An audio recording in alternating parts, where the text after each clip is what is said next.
Hello student. Hello student, good morning.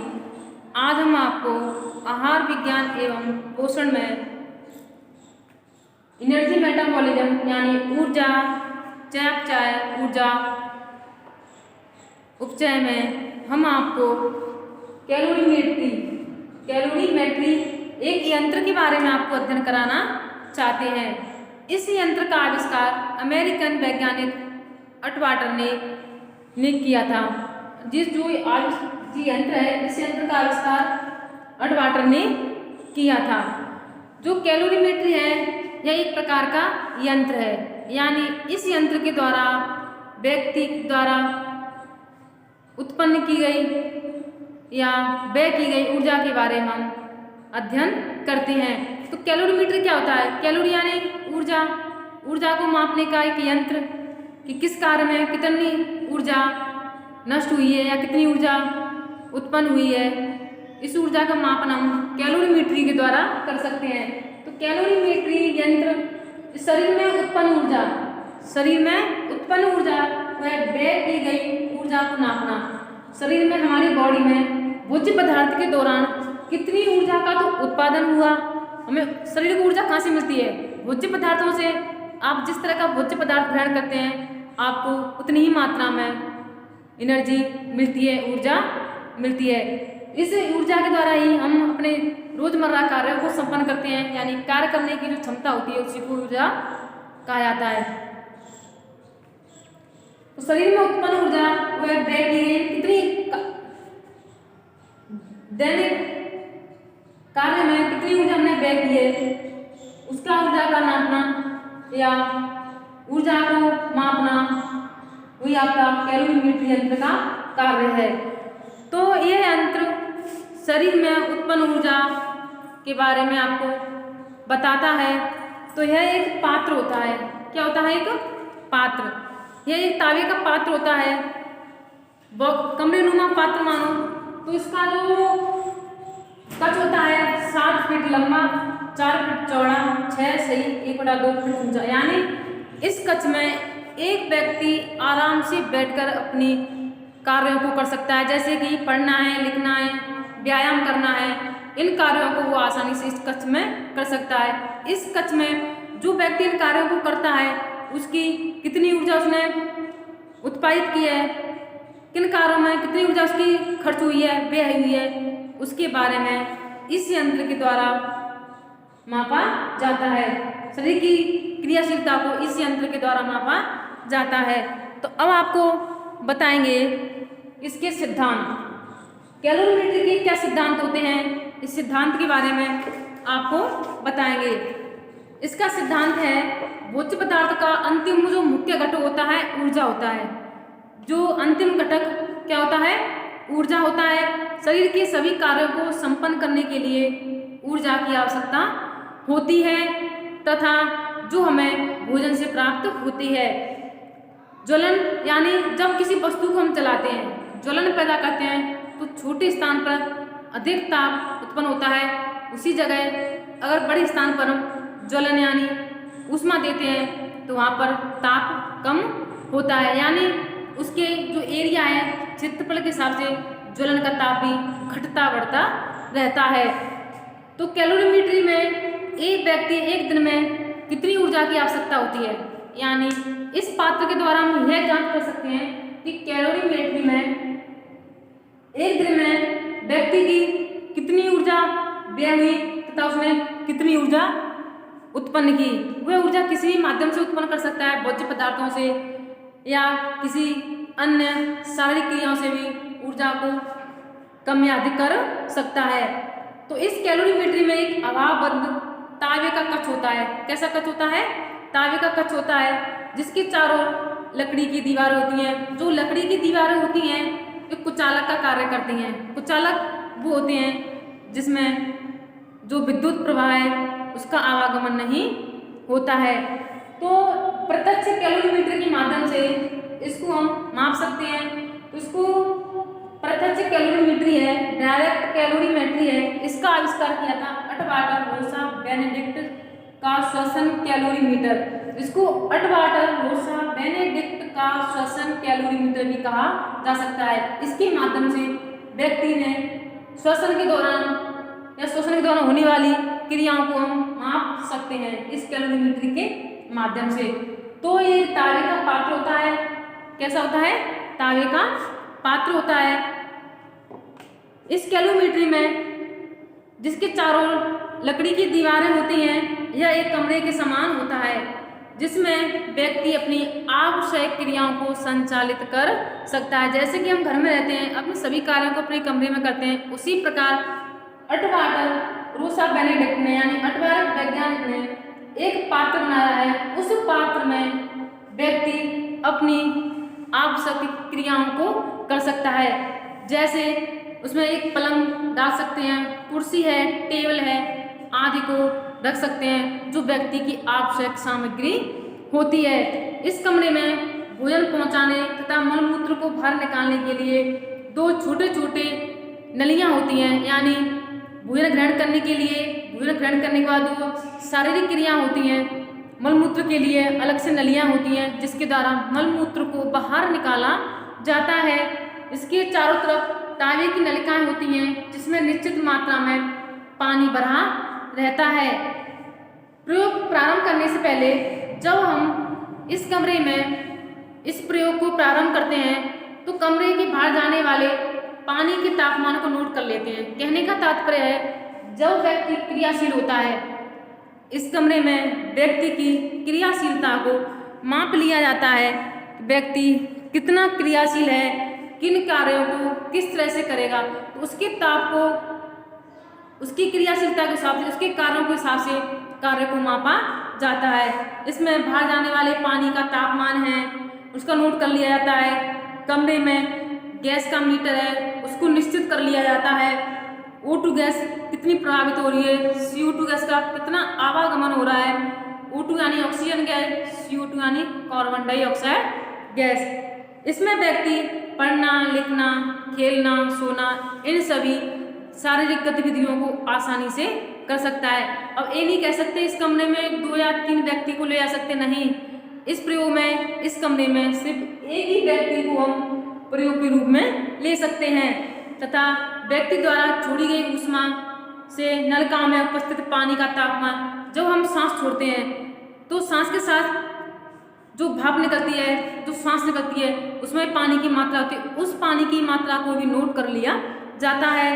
पानी में बढ़े हुए तापमान तथा कई प्रकार की गतिविधियों को नाप लिया जाता है। अब आता है आपका कैलोरीमेट्री का सिद्धांत। इस सिद्धांत में ऊर्जा को ही मुख्य माना गया है। जो अटवाटर रोसा बेनेडिक्ट का श्वसन कैलोरीमीटर है, इसमें कौन कौन सी कमियां होती हैं, किन कमियों के कारण इस प्रयोग को कम ही किया जाता है। हालांकि ये प्रयोग काफी अच्छा है, इसमें ऊर्जा को भी साथ में लिया गया है, भोज्य पदार्थों की मात्रा को भी साथ में लिया गया है, सारी इसमें जो आवश्यक क्रिया होती हैं वो साथ साथ चलती हैं, फिर भी इसके क्या कमी है, इसका प्रयोग कम ही क्यों किया जाता है। जो कैलोरीमेट्री होती है, इसमें ऊर्जा को मापा जाता है, तो ये सिद्धांत ऊर्जा पर आधारित है। यानी ऊर्जा को ना तो ही उत्पन्न किया जा सकता है, ना ही नष्ट किया जा सकता है। एक स्थान से दूसरे स्थान पर इसे बदला जा सकता है, इसे ट्रांसफर किया जा सकता है। तो ऊर्जा के माध्यम से तो ये बात सही है, लेकिन तब भी इसको महंगा क्यों बताया गया है।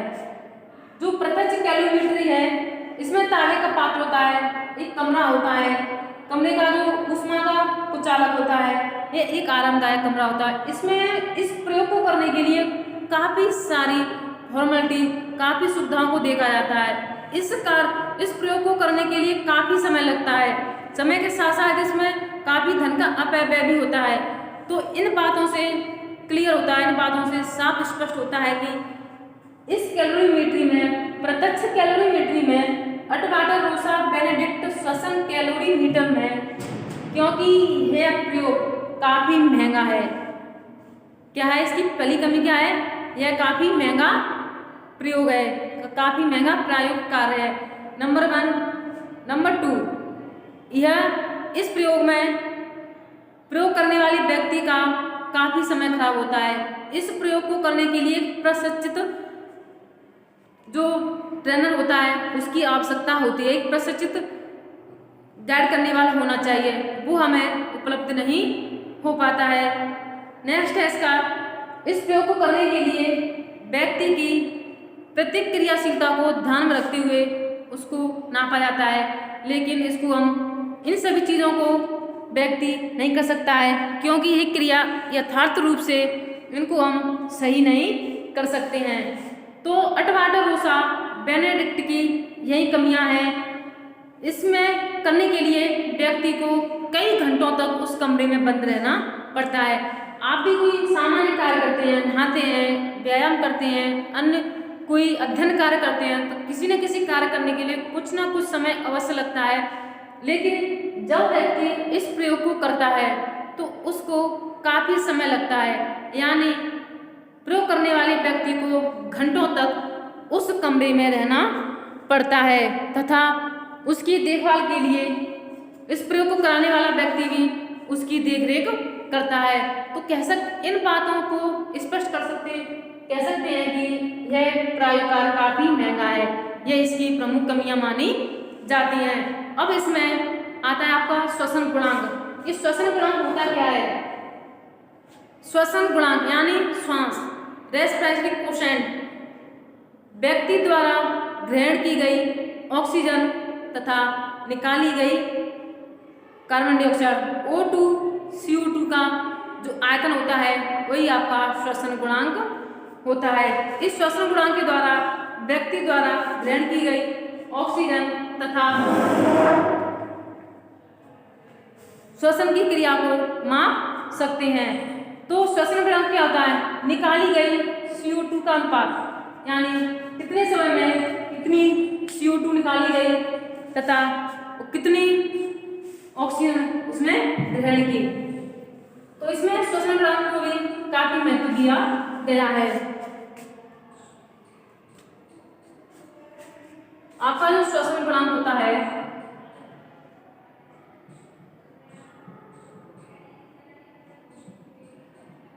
इसको RQ के द्वारा डिनोट करते हैं। तो निकाली गई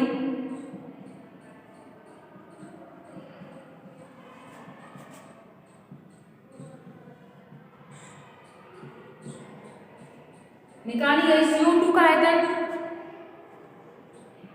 उपयोग की गई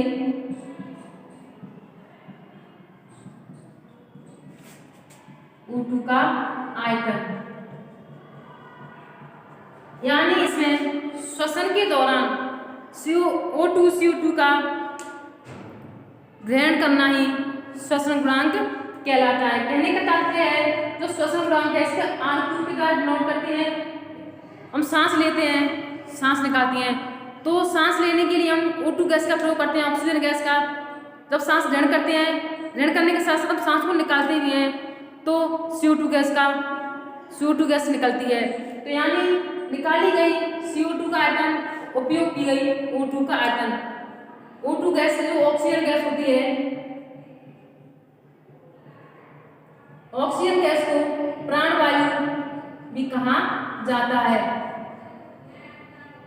जिसको हम ग्रहण करके जीवित रहते हैं। तो कह सकते हैं व्यक्ति द्वारा निकाली गई CO2 का आयतन, व्यक्ति द्वारा निकाली गई CO2 का आयतन तथा उपयोग में ली गई O2 का आयतन ही श्वसन गुणांक कहलाता है। तो इस कैलोरीमेट्री में व्यक्ति का श्वसन गुणांक को भी मापा गया है, कितने समय में उसने कितनी ऑक्सीजन को ग्रहण किया तथा CO2 गैस को बाहर निकाला। तो कह सकते हैं भोज्य पदार्थों का जो श्वसन गुणांक होता है, आपके जो कार्बोहाइड्रेट है, कार्बोहाइड्रेट का जो श्वसन गुणांक है एक होता है वसा का 0.7 होता है, उसी प्रकार प्रोटीन का सबसे अधिक श्वसन गुणांक होता है यानी 82। तो सबसे अधिक पाया जाता है कार्बोहाइड्रेट में, सबसे अधिक श्वसन गुणांक पाया जाता है। तो शरीर में कुल ऊर्जा की आवश्यकता को प्रभावित करने वाले कारकों में कौन कौन से कारक होते हैं उनके बारे में हम आपको कल अध्ययन कराएंगे। आज की वीडियो में इतना ही।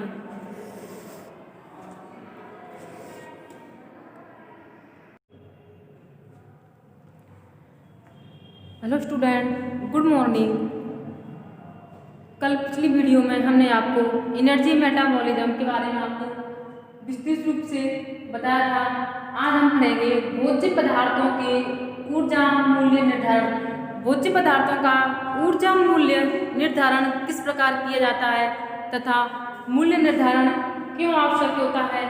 कल हमने आपको एनर्जी के बारे में बताया था कि ऊर्जा का सबसे अच्छा स्रोत क्या होता है तथा ऊर्जा की हमें आवश्यकता क्यों होती है। किसी भी शारीरिक कार्य को करने के लिए, चाहे खाना पीना, पढ़ना, बैठना या व्यायाम हो, सभी के लिए हमें एनर्जी की आवश्यकता होती है तथा इसके माध्यम से हमने शरीर में होने वाली ऐच्छिक क्रिया, अनैच्छिक क्रियाओं के बारे में भी बताया था। ऐच्छिक क्रिया भी होती हैं जो हम स्वयं करते हैं, अपने शरीर के द्वारा अपनी इच्छा के अनुसार करते हैं, वो आपकी ऐच्छिक क्रिया होती हैं। अनैच्छिक क्रिया वो होती हैं जो अनवरत रूप से लगातार चलती रहती हैं, जिन्हें हम चाहकर भी नहीं रोक सकते हैं, वो हमारी अनैच्छिक क्रियाएँ होती हैं। जैसे किडनी के द्वारा यूरिन फॉर्मेशन, ग्लाइकोजन का निर्माण, ब्लड सर्कुलेशन इत्यादि क्रियाएँ होती हैं। जैसे हृदय की धड़कन, हार्ट बीट, श्वास लेना, ब्रीथिंग बाई, तो ये आपके अनैच्छिक क्रियाएँ होती हैं। आज हम पढ़ेंगे भोज्य पदार्थों की ऊर्जा मूल्य निर्धारण। भोज्य पदार्थों में ऊर्जा मूल्य निर्धारण किस प्रकार किया जाता है तथा इसकी हमें क्यों आवश्यकता होती है। भोजन का मूल्य निर्धारण सबसे अच्छा उपाय है उसका रासायनिक संगठन ज्ञात करना। रासायनिक संगठन हम भोज्य पदार्थों की मूल्य निर्धारण के द्वारा ही ज्ञात कर सकते हैं। तो मूल्य निर्धारण की दो विधियां हैं। पहली विधि आपकी प्रत्यक्ष विधि, डायरेक्ट मेथड, दूसरी विधि आपकी अप्रत्यक्ष विधि। लेकिन यहाँ पर हम प्रत्यक्ष विधि में बॉम कैलोरीमीटर के बारे में आपको बताएंगे। जो बॉम कैलोरीमीटर होती है, इसका आविष्कार अमेरिकन वैज्ञानिक अटवाटर ने किया था। जो ये बम बनाया है अमेरिकी वैज्ञानिक अटवाटर ने बनाया है। तो ये बम यानी एक बड़ा बर्तन, तो इसका आधार रासायनिक संगठन पर निर्भर करता है, जिसमें जल की मात्रा अधिक होती है तथा इसे हम आसानी से ज्ञात कर सकते हैं। भोज्य पदार्थों के मूल्य नापने के लिए इस विधि को उपयुक्त माना गया है। इस विधि के द्वारा भोज्य पदार्थ की ऊष्मा को आसानी से हम ज्ञात कर सकते हैं। इसकी रूपरेखा को समझने के लिए हम चित्र के द्वारा इसको समझाते हैं। इस यंत्र में स्टील का एक भारी बर्तन होता है। इस यंत्र में स्टील का क्या होता है, भारी बर्तन होता है, इसलिए इसको बम नाम दिया गया है, या इसे बम कहा जाता है। इस पात्र के चारों तरफ पानी भरा हुआ होता है तथा इसकी जो दीवारें होती हैं प्लेटिनम की होती हैं। प्लेटिनम की दीवारें इस पर पानी के माध्यम से जंग लगती है, जिसके द्वारा इस भाग में प्लेटिनम के चारों तरफ पॉलिश होती है। इस पॉलिश के द्वारा इनकी दीवारों पर पानी का कोई प्रभाव नहीं पड़ता है।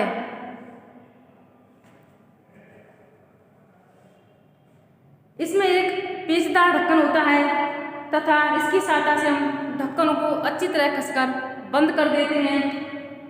यहाँ पर पेचदार ढक्कन है, इसको हम कसकर अच्छी तरह से बंद कर देते हैं। इसको एक बिजली के तार के द्वारा जोड़ दिया जाता है। इस पात्र के अंदर जो कटोरी नुमा, प्यालू नुमा आकृति है, इसमें हम भोज्य पदार्थ की गोलियां रखते हैं। इनको किसी उचित मात्रा में या ग्राम में तौल कर ही रखा जाता है। जब इस भोज्य पदार्थ के द्वारा हम इसकी मात्रा को ज्ञात करते हैं तो इसकी हमें कैलोरी का पता चल जाता है। तो आपका जो अंदर जो पात्र है इसमें भोज्य पदार्थ रखा हुआ है। आप आटे की गोलियां भी रख सकते हैं, अन्य कोई भोज्य पदार्थ भी रख सकते हैं। ये आपका O2 का चैम्बर होता है, O2 यानी ऑक्सीजन। ये आपका जल है, यहाँ पर वायु के लिए उपयुक्त स्थान है, वायु की जगह। इसको एक बिजली की तार से जोड़ दिया गया है ये आपका थर्मामीटर है। थर्मामीटर के द्वारा हम इसके टेम्परेचर को माप सकते हैं कि इस भोज्य पदार्थ का तापमान कितना हुआ है। अब इसको हम बिजली के माध्यम से इलेक्ट्रिक शॉक दिया जाता है, जिससे भोज्य पदार्थ गर्म होने लगता है। गर्म होने के बाद यह भोज्य पदार्थ जलने लगता है। जलने के बाद जो ऊष्मा यानी हीट प्राप्त होती है, उसके द्वारा उसकी कैलोरी को ज्ञात कर लिया जाता है। इस पात्र के द्वारा हम इस गोली को प्याले नुमा बर्तन में रखकर अंदर रखा जाता है। जो बम का ताप होता है एक कुचालक होता है।